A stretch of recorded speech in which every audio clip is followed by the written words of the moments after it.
உலகளாவது மிகப்பெரிய பொருளாதார சக்தி வாய்ந்த நாடாக இன்றைக்கு நரேந்திர மோடி இந்த தேசத்தை உயர்த்தி இருக்கிறார்.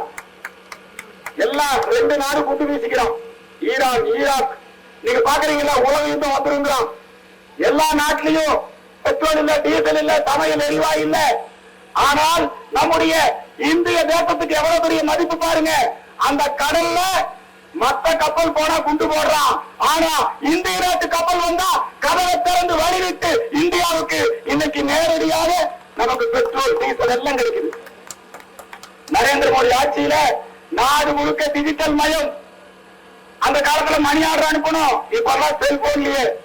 நமக்கு பிறப்பு சான்றிதழ் வேண்டுமா, நமக்கு கம்யூனிட்டி சர்டிபிகேட் வேணுமா, நம்மளுக்கு வருமான சான்றிதழ் வேணுமா, எல்லாம் செல்போன்லயே 36 வகையான சான்றிதழை. முதல்ல எல்லாம் போய் நீங்க ஒரு சான்றிதழ் வாங்கினா லஞ்சம் கொடுக்கணும். கடைசியில ரப்பர் ஸ்டாம்ப் வைக்கிறவன் கேட்பான், 10 ரூபாய் கவனிச்சுட்டு போ கேட்பான்.